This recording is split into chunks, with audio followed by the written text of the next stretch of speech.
ಎಲ್ಲರಿಗೂ ನಮಸ್ಕಾರ. Welcome to ಇಂದು ಕನ್ನಡ ವ್ಲಾಗ್. ನಾನು ನಿಮ್ಮ ಪ್ರೀತಿಯ ಇಂದು. ಎಲ್ಲರೂ ಹೇಗಿದ್ದೀರಾ? ಎಲ್ಲರೂ ಚೆನ್ನಾಗಿದ್ದೀರಾ ಅಂತ ಭಾವಿಸ್ತಾ ನಾನು ಕೂಡ ಚೆನ್ನಾಗಿದ್ದೇನೆ. ಇವತ್ತು ನಾನು ನನ್ನ 3 ಮಕ್ಕಳ ಜೊತೆ ನನ್ನ ಬೆಳಗಿನ ದಿನಚರಿ ಹೇಗಿರುತ್ತೆ, ಅಮ್ಮ ಇದ್ದಾಗೆ ಒಂಥರ ಇರುತ್ತೆ ನನ್ನ ದಿನಚರಿ. ಅಮ್ಮ ಈಗ ಊರಿಗೆ ಹೋಗಿದ್ದಾರಲ್ಲ, ಇವಾಗ ಸ್ವಲ್ಪ ನಾನೊಬ್ಬಳೇ ಮ್ಯಾನೇಜ್ ಮಾಡಬೇಕಾದ್ರೆ ನಮ್ಮ ಹಸ್ಬೆಂಡು ಅವರು ಹೊಲಕ್ಕೆ ಬೆಳಗ್ಗೆ ಎದ್ದ ತಕ್ಷಣವೇ ಅವರು ಟೀ ಕುಡಿದವರು ಹೊಲಕ್ಕೆ ಹೋಗ್ತಾರೆ. ಅದಾದಮೇಲೆ ನಾನು ಒಬ್ಬಳೇ ಹೇಗೆ ಅಡುಗೆ ಎಲ್ಲ ಮಾಡಿ ಇವ್ರನ್ನ ಸ್ಕೂಲಿಗೆ ಬಿಟ್ಟು ಬರೋಕ್ಕೆ ಹೋಗ್ತೀನಿ ಅನ್ನೋದು ನಿಮ್ಮ ಜೊತೆ ಶೇರ್ ಮಾಡ್ಕೊತಾ ಇದ್ದೀನಿ. ನಮ್ಮ ಹಸ್ಬೆಂಡ್ ಬೆಳಗ್ಗೆ ಎದ್ದ ತಕ್ಷಣ ಜೇನುತುಪ್ಪ ನಿಂಬೆಹಣ್ಣು ಹಾಕಿದ್ದು ಬಿಸಿನೀರು ಕುಡಿತಾರೆ. ಹಂಗಾಗಿ ಅವರಿಗೆ ಒಂದು ಲೋಟಲ್ಲಿ ಜೇನುತುಪ್ಪ ನಿಂಬೆಹಣ್ಣು ಹಾಕಿ ಉಳಿದಿದ್ದ ನಿಂಬೆಹಣ್ಣನ್ನು ಫ್ರಿಜ್ಜಲ್ಲಿ ಎತ್ತಿಡ್ತಾ ಇದ್ದೀನಿ. ಅದಾದಮೇಲೆ ನಾನು ಬೆಳಗ್ಗೆ ಬೇಗ ಎದ್ದ ತಕ್ಷಣ ತಿಂಡಿಗೆಲ್ಲ ಹೆಚ್ಕೊಂಡ್ಬಿಡ್ತೀನಿ. ಇವತ್ತು ಸ್ವಲ್ಪ ಸಾಂಬಾರು ಅವರಿಗೆ ಬೆಳಗ್ಗೆ, ಇವತ್ತು ಶನಿವಾರ ಆದ್ದರಿಂದ ಲಂಚ್ ಬಾಕ್ಸ್ ಏನೂ ಇರೋದಿಲ್ಲ. ಹಂಗಾಗಿ ಉಪ್ಪಿಟ್ಟು ಮಾಡಿಬಿಡೋಣ ಅಂತ ಅಂದ್ಕೊಂಡಿದ್ದೀನಿ. ಉಪ್ಪಿಟ್ಟು ಮಾಡಿದ್ರೆ ತಿಂದುಬಿಟ್ಟು ಹೋಗ್ತಾರೆ. ಸ್ನ್ಯಾಕ್ಸಿಗೆ ಬಿಸ್ಕೆಟು, ಫ್ರೂಟ್ಸು ಕಳಿಸ್ತೀನಿ. ನಾನು ಇಲ್ಲಿ ಆಲ್ಮೋಸ್ಟಲ್ಲಿ ಯೂಸ್ ಮಾಡೋದು ಬೆಳಗ್ಗೆ ನಾನು ಕೆಟಲಲ್ಲಿ ನೀರು ಬಿಸಿ ಮಾಡಿರ್ತೀನಲ್ಲ, ಅದು ನೀರನ್ನೇ ಮಲ್ಟಿಗೆ ಯೂಸ್ ಮಾಡ್ತೀನಿ. ಹಾಗೆ ಬೇಳೆ ಬೇಯೋಕ್ಕೂ ಯೂಸ್ ಮಾಡ್ತೀನಿ, ಉಪ್ಪಿಟ್ಟಿಗೂ ಇದೇ ನೀರು ಯೂಸ್ ಮಾಡ್ತೀನಿ. ಈ ಕೆಟಲಲ್ಲಿ ನೀರು ಕಾಸಿ ಬೇಗ ಬಳಸೋದ್ರಿಂದ ಕೆಲಸನೂ ಬೇಗ ಆಗುತ್ತೆ, ಗ್ಯಾಸು ಸೇವ್ ಆಗುತ್ತೆ ಅಂತಂದು. ಇವಾಗ ಬೇರೆ ಕರೆಂಟು ಫ್ರೀ ಇದೆ ಅಲ್ವಾ, ಹಂಗಾಗಿ ಸೇವ್ ಆಗುತ್ತೆ ಅಂತಂದು ಹೇಳ್ಬಿಟ್ಟು ಕೆಲಸನೂ ಬೇಗ ಆಗುತ್ತೆ ಅಂತ ಈ ಥರ ಮಾಡ್ತಾಯಿದ್ದೀನಿ. ಈಗ ಕುಕ್ಕರಲ್ಲಿ ಬೇಳೆ, ತರಕಾರಿ ಅದನ್ನ ಬೇಯಕ್ಕಿಟ್ಟಿದ್ದೀನಿ. ಬೇಯಕ್ಕಿಟ್ಬಿಟ್ಟು ಇದು ಬೇಯ್ತಾ ಇರುತ್ತೆ. ಅಷ್ಟರಲ್ಲಿ ನಾನು ಪಾಪುಗೆ ಮಲ್ಟ್ ಮಾಡಿಡೋಣ ಅಂತಂದು ನಾನು ಮಲ್ಟಿಗ್ರೇನ್ ಎಲ್ಲ ಕಾಳುಗಳನ್ನ ಹಾಕ್ಬಿಟ್ಟು ಪೌಡ್ರ್ ಮಾಡಿ ಇಟ್ಕೊಂಡಿರ್ತೀನಿ. ಅವನಿಗೆ ಅದನ್ನ 2 ಟೈಮ್ ಕೊಡ್ತೀನಿ. ಹಾಗಾಗಿ ಅದಕ್ಕೆ ಸ್ವಲ್ಪ ಉಪ್ಪು, ಬೆಲ್ಲ, ಅಂಗನವಾಡಿಯಲ್ಲಿ ಇಲ್ಲಿ ಬೆಲ್ಲ ಕೊಡ್ತಾರಲ್ಲ ಅದು ತುಂಬ ಚೆನ್ನಾಗಿರುತ್ತೆ. ಆರ್ಗ್ಯಾನಿಕ್ ಬೆಲ್ಲದ ಥರ ಇರುತ್ತೆ ಚಿಕ್ಕ ಮಕ್ಕಳಿಗೆ. ನಾನು ಫಸ್ಟಿಗೆ ಯೂಸ್ ಮಾಡೋದು ಬೇಡ ಅಂತ ಅಂದ್ಕೊಂಡಿದ್ದೆ. ನಮ್ಮ ರಿಲೇಷನಲ್ಲಿ ನಮ್ಮ ಅಕ್ಕ ಒಬ್ಬರು ಇಲ್ಲ, ತುಂಬ ಚೆನ್ನಾಗಿರುತ್ತೆ, ಯೂಸ್ ಮಾಡು, ಏನೂ ಎಫೆಕ್ಟ್ ಆಗೋಲ್ಲ, ಏನೂ ಪ್ರಾಬ್ಲಮ್ ಆಗೋಲ್ಲ ಅಂತಂದು ಹೇಳಿದ್ರು. ಹಂಗಾಗಿ ಅದೇ ಬೆಲ್ಲ ಯೂಸ್ ಮಾಡ್ತಿದ್ದೀನಿ ನಾನು ಅವನಿಗೂ ಸ್ವಲ್ಪ ಅದನ್ನ ನೀಟಾಗಿ ಗಂಟಾಗಲಿಲ್ಲಂಗೆ ಕದರಿಬಿಟ್ಟು ಅದಕ್ಕೆ ಬೆಲ್ಲ, ಉಪ್ಪು ಹಾಕಿ ಅದಕ್ಕೆ ಬಿಸಿನೀರು ಹಾಕ್ತಿದ್ದೀನಿ. ಬಿಸಿನೀರು ಹಾಕೋದ್ರಿಂದ ಮರಟು ಬೇಗ ಆಗುತ್ತೆ.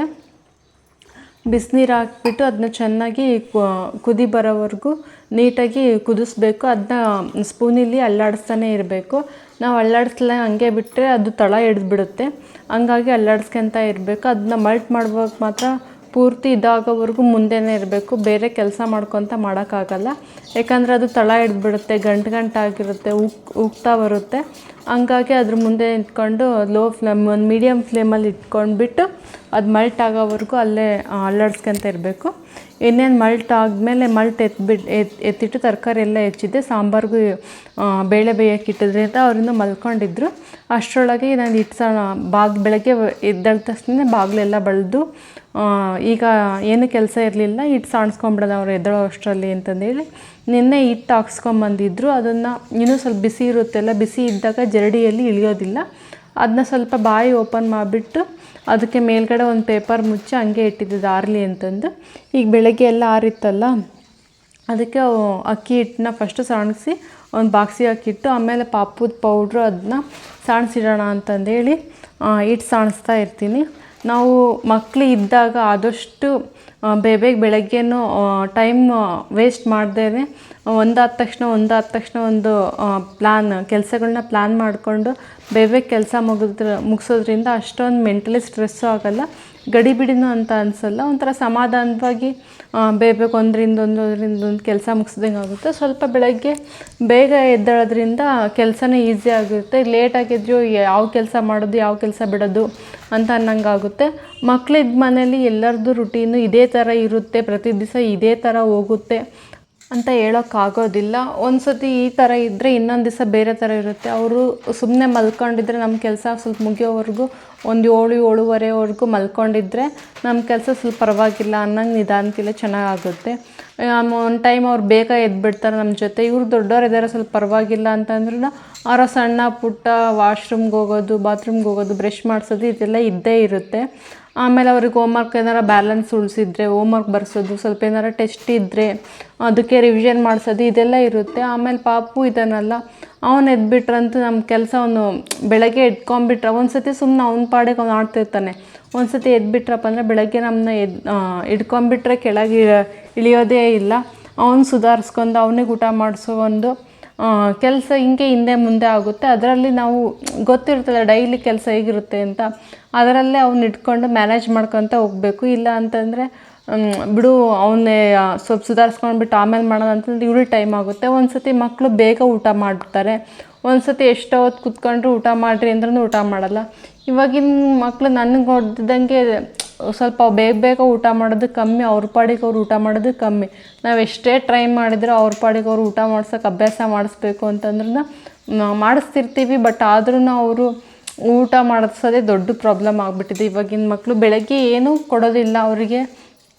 ಹಾಲು, ಕಾಫಿ, ಟೀ ಮತ್ತು ಬೋರ್ಮಿಟಾ ಈ ಥರ ಬಿಸ್ಕೆಟ್ಸ್ ಏನೂ ಕೊಡೋಲ್ಲ. ನಾನು ಎದ್ದ ತಕ್ಷಣ ಫ್ರೆಶ್ ಅಪ್ ಆಗಿಬಿಟ್ಟು ಬ್ರಷ್ ಮಾಡಿಸ್ಬಿಟ್ಟು ದೇವ್ರಿಗೆ ಕೈ ಮುಗಿಸಿ ಸ್ನಾನ ಮಾಡಿಸಿ ಅವರಿಗೆ ಬೇರೆ ಡ್ರೆಸ್ ಹಾಕ್ಬಿಟ್ಟು ಊಟ ಮಾಡಿಸ್ತೀವಿ. ಊಟ ಮಾಡಿಸಾದ್ಮೇಲೆ ಅವ್ರದ್ದು ಊಟ ಮುಗ್ದ ಮೇಲೆ ಡ್ರೆಸ್ ಚೇಂಜ್ ಮಾಡಿಸಿ ಯೂನಿಫಾರ್ಮ್ ಹಾಕ್ಸಿ ಆಮೇಲೆ ರೆಡಿ ಮಾಡಿ ಸ್ಕೂಲಿಗೆ ಕಳಿಸ್ತೀವಿ. ಇಷ್ಟೊತ್ತಿಗೆ ಟೈಮ್ ಆಗಿಬಿಡುತ್ತೆ.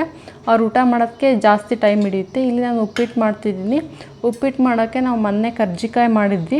ಕರ್ಜಿಕಾಯಿ ಮಾಡಿದ ಎಣ್ಣೆನ ಇದರಲ್ಲಿ ಹಾಕಿರಲಿಲ್ಲ. 2 ಎಣ್ಣೆ ಮಿಕ್ಸ್ ಆಗಿಬಿಟ್ರೆ ಇದಾಗುತ್ತೆ ಅಂತ ಅದನ್ನ ಸಪ್ರೇಟ್ ಪಾತ್ರೆಯಲ್ಲಿ ಸೋಸಿ ಎತ್ತಿಟ್ಟಿದ್ವಿ.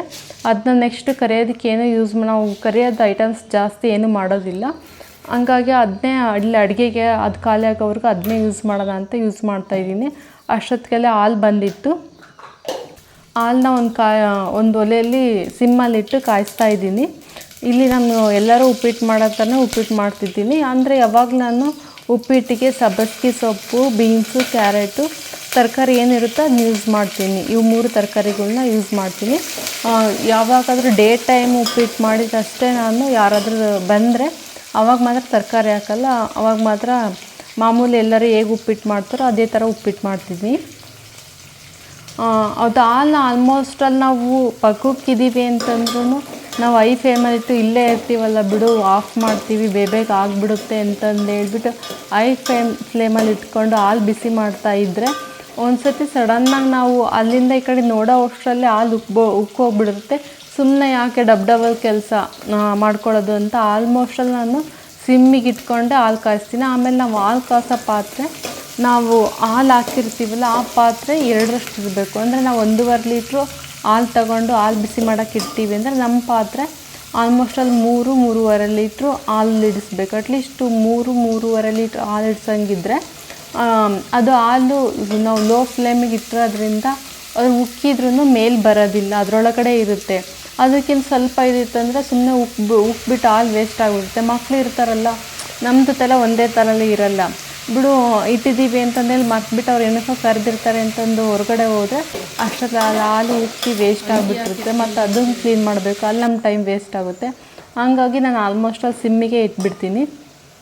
ಇಲ್ಲಿ ನೋಡ್ಬೋದು ತರಕಾರಿ ಎಲ್ಲ ಬೆಂದಾದಮೇಲೆ ಈರುಳ್ಳಿ ಹಾಕಿದ್ಮೇಲೆ ನಾನು ಬೀನ್ಸು, ಕ್ಯಾರೆಟು ಹಾಕಿ ಆಮೇಲೆ ಸಬ್ಬಸಿಗೆ ಸೊಪ್ಪು, ಟೊಮೊಟೊ ಹಾಕಿ ಅದು ಎಲ್ಲ ನೀಟಾಗಿ ಬೆಂದ ಮೇಲೆ ಅದಕ್ಕೆ ನಾನು ನೀರು ಕಾಸ್ಕೊಂಡಿರ್ತೀವಲ್ಲ ಕೆಟಲಲ್ಲಿ, ಆ ನೀರು ಹಾಕ್ತಿದ್ದೀನಿ. ನಾನು ಕೆಟಲಲ್ಲಿ ನೀರು ಹಾಕೋಕ್ಕೆ ನೀರು ಬಿಸಿ ಮಾಡೋಕ್ಕೆ ಫಿಲ್ಟ್ರ್ ನೀರೇ ಯೂಸ್ ಮಾಡೋದು. ಯಾಕಂದರೆ ಮಾಮೂಲಿ ನಮ್ಮ ನೀರಲ್ಲಿ ಉಪ್ಪಿನಂಶ ಜಾಸ್ತಿ ಇರೋದ್ರಿಂದ ನಾವು ಆ ನೀರು ಹಾಕಿ ಕಾಸಿಬಿಟ್ರೆ ಕೆಳಗಡೆ ಅದರದ್ದು ಉಪ್ಪಿನ ಅಂಶ ಇರುತ್ತೆಲ್ಲ ಅದು ಇದವಾಗಿ ಕೆಟಲ್ಲು ತುಂಬ ಬೇಗ ಹಾಳಾಗುತ್ತೆ. ಹಂಗಾಗಿ ನಾನು ಫಿಲ್ಟ್ರ್ ನೀರೇ ಯೂಸ್ ಮಾಡೋದು ಕೆಟಲ್ಲಿಗೆ. ಯಾಕಂದರೆ ಅದರಿಂದ ಅಮ್ಮ ಬಿಸಿನೀರು ಕಾದಾರಿ ನೀರೇ ಕುಡಿಯೋದು ಯಾವಾಗಲೂ. ಹಂಗಾಗಿ ಅದರಲ್ಲಿ ಕಾಸಿ ಇಟ್ಬಿಟ್ರೆ ಬಿಸಿಯಾಗಿದ್ದರೆ ಅವ್ರು ಯಾವಾಗ ಬೇಕಾದರೂ ಯೂಸ್ ಮಾಡ್ತಿದ್ದಾರೆ. ನಾನು ಉಪ್ಪಿಟ್ಟಿನ ರವೆನ ಮೊದಲೇ ಬಿಸಿ ಮಾಡಿ ಹುರ್ಕೊಂಡು ಇಟ್ಕೊಂಡಿರ್ತೀವಿ, ನಾವು ಎಣ್ಣೆ ಹಾಕಲಿಲ್ಲ ಹಂಗಾದರೆ ಅದಕ್ಕೆ ಹುಳ ಏನೂ ಆಗಲ್ಲ ಅಂತಂದು ಇಟ್ಕೊಂಡಿರ್ತೀವಿ. ಹಂಗಾಗಿ ನಾನು ಡೈರೆಕ್ಟಾಗಿ ಉಪ್ಪಿಟ್ಟಿನ ರವೆನ ಹಾಕ್ತಾಯಿದ್ದೀನಿ. ಈಗ ಉಪ್ಪಿಟ್ಟನ್ನ ತಟ್ಟೆಗೆ ಆರೋಕ್ಕೆ ಬಿಟ್ಬಿಟ್ಟು ಅವ್ರನ್ನ ಸ್ನಾನ ಮಾಡಿಸ್ಕೊಂಬರೋ ಅಷ್ಟರಲ್ಲಿ ಸ್ವಲ್ಪ ಆರುತ್ತೆ. ಸ್ವಲ್ಪ ಬಿಸಿ ಬಿಸಿ ಇದ್ದರೆ ತಿನ್ನೋಕ್ಕೆ ಚೆನ್ನಾಗಿರುತ್ತೆ. ಬಟ್ ಅವ್ರು ಬಿಸಿ ಇರುತ್ತೆ ಅಂತ ತಿನ್ನೋದೇ ಇಲ್ಲ. ಅಷ್ಟರಲ್ಲಿ ಆರೋಕ್ಕೆ ಇಟ್ಬಿಟ್ಟು ಅವರಿಗೆ ಈ ಪಾತ್ರೆಯಲ್ಲಿ ಸಾಂಬಾರು ಮಾಡ್ತೀನಿ. ಆಲ್ಮೋಸ್ಟಲ್ಲಿ ನಾವು ಬೆಳಗ್ಗೆನೇ ಸಾಂಬಾರು ಮಾಡ್ತೀವಿ. ಯಾಕಂದರೆ ಮಧ್ಯಾಹ್ನಕ್ಕೆ ಊಟಕ್ಕೆ ಅನ್ನ ಸಾಂಬಾರು ಇರಲೇಬೇಕು. ನಮ್ಮ ಹಸ್ಬೆಂಡ್ ಇನ್ನೇನು ಮಧ್ಯಾಹ್ನ ಊಟ ಮಾಡಲ್ಲ. ಅಮ್ಮ ಇದ್ದರೆ ಅಮ್ಮ, ನಾನು, ಪಾಪು ಮಧ್ಯಾಹ್ನ ಊಟ ಮಾಡ್ತೀವಿ. ಇವತ್ತು ಸಾಟರ್ಡೆ ಅಲ್ವಾ, ಇವರು ಮಧ್ಯಾಹ್ನಕ್ಕೆ ಬಂದುಬಿಡ್ತಾರೆ. ಸಾಂಬಾರು ಮಾಡಿ ಅಕ್ಕಿ ನೆನಗಿಚ್ಚಿಟ್ರೆ ಮಧ್ಯಾಹ್ನ ಅವ್ರು ಬರೋ ಟೈಮಿಗೆ ವಿಷಲ್ ಹೊಡ್ಸಿಟ್ರೆ ಬಿಸಿ ಬಿಸಿ ಅನ್ನ ಸಾಂಬಾರು ಊಟ ಮಾಡ್ತಾರೆ ಅಂತಂದು ಸಾಂಬಾರು ಮಾಡಿಸಿದ್ರೆ ಅವತ್ತಿಂದ ಅಡುಗೆ ಮನೆ ಕೆಲಸ ಮುಗಿಯುತ್ತೆ. ನಮ್ಮದು ಅಡುಗೆ ಮನೆ ಕೆಲಸ ಬೆಳಗ್ಗೆನೇ ಆಲ್ಮೋಸ್ಟ್ ನಾವು ಅಡುಗೆ ಎಲ್ಲ ಮುಗಿಸ್ಬಿಡ್ತೀವಿ. ಮಧ್ಯಾಹ್ನಕ್ಕೆ ಏನು ಅಡುಗೆ ಇಟ್ಕೊಳಲ್ಲ. ಮಧ್ಯಾಹ್ನ ಏನಾರು ಮಾಡಬೇಕು ಅಂತಂತಂದರೆ ರೈಸ್ ಅಷ್ಟೇ ಮಾಡ್ಕೊತೀವಿ, ಅನ್ನ ಸಾಂಬಾರು ಮಧ್ಯಾಹ್ನಕ್ಕೆ ಆಲ್ಮೋಸ್ಟ್ ಅಲ್ಲೂ. ರಾತ್ರಿಗೆ ಅದೇ ಸಾಂಬಾರಿಗೆ ಮುದ್ದೆ ಮಾಡ್ತೀವಿ.